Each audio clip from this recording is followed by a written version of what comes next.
మన శ్రీ మాధవ విద్యాలయం. అందరికీ నా శుభోదయం. తేనెల పలుకుల మాటలతో మమతను పంచే మధురమైన మాతృభాషను మనకందించిన సత్యనారాయణ గురువు గారికి వందనం. గల్లీ నుంచి ఢిల్లీ దాకా నేనున్నానంటూ అందరి నోట పలకబడే రాష్ట్ర భాష అయిన హిందీని బోధించిన ఆనంద్ గురువు గారికి వందనం.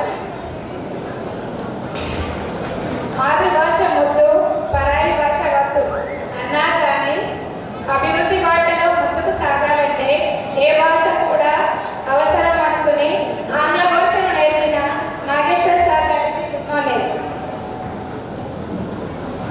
గమనిస్తుంటేనే గంభీరంగా కనిపిస్తుంది, అందులో దాన్ని పలకరించడం అంటే ఓ సాహసమే.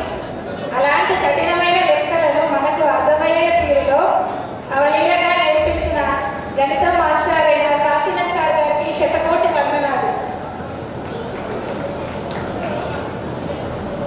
ఉత్సాహం ఊపిరిగా నింపి ఉల్లాసం అనే నీటిని చల్లి ఉత్తేజ కిరణాలను అందించి అక్షరబద్ధంగా క్రమశిక్షణతో కంచె వేసి సమాజం అనే తోటలో విద్యార్థి అనే మొక్కలు పెంచి మంచి పౌరుడు అనే వృక్షాన్ని చేసిన సైన్స్ టీచర్స్ అయిన కైలాష్ గంగాధర సార్ గారికి నమస్కారం.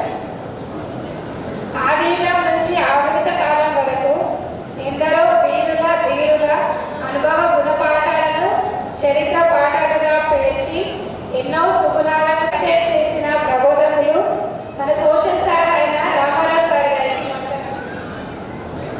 విద్యార్థుల మేలు వర్ణాలను పరీక్షిస్తూ అనుకున్న గమ్యం వైపు అడుగులు వేయాలంటే పగలే కాదు రాత్రులు కష్టపడాలని తను శ్రమిస్తూ విద్యార్థులను సమీపజేస్తూ స్టడీ క్లాసెస్ అందించిన ఆనందరావు సార్ గారికి అభివందనాలు. మంచి చేయాలనే ఆలోచన మనలో ఉంటే విద్యార్థులను విజయపథం వైపు నడిపించాలంటే పాఠశాల బాధ్యతలను మోస్తూ తన వంతు కృషి చేస్తూ శ్రీ మాధవ విద్యానికేతన్ మంచికై పరితపించిన కిషన్ సార్ గారికి నమస్సుమాంజలి. గురువంటే గుడ్రాయి కాదు, గుడిబండ అంతకన్నా కాదు. చీకటి నుండి వెలువైపు, అజ్ఞానం నుండి విజ్ఞానం వైపు నడిపించే నిత్య సత్యమే గురువు.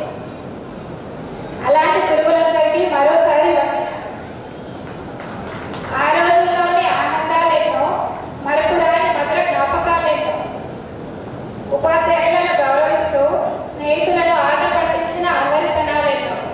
నేనంటే నేనని పోటీ పడుతూ చదివిన చదువులేనో. మంచి మార్కుల కోసం పరీక్షలో పడ్డ తిప్పలేనో. అన్నింటినీ దాటుకుంటూ 10వ తరగతి పాస్ అయ్యాం.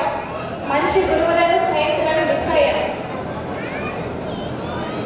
మళ్ళీ ఉపాధ్యాయుల విద్యార్థులతో అలంకరించబడిన కళాతోరణం అదే మన ఈ పూర్వ విద్యార్థుల ఆత్మీయ సమ్మేళనం.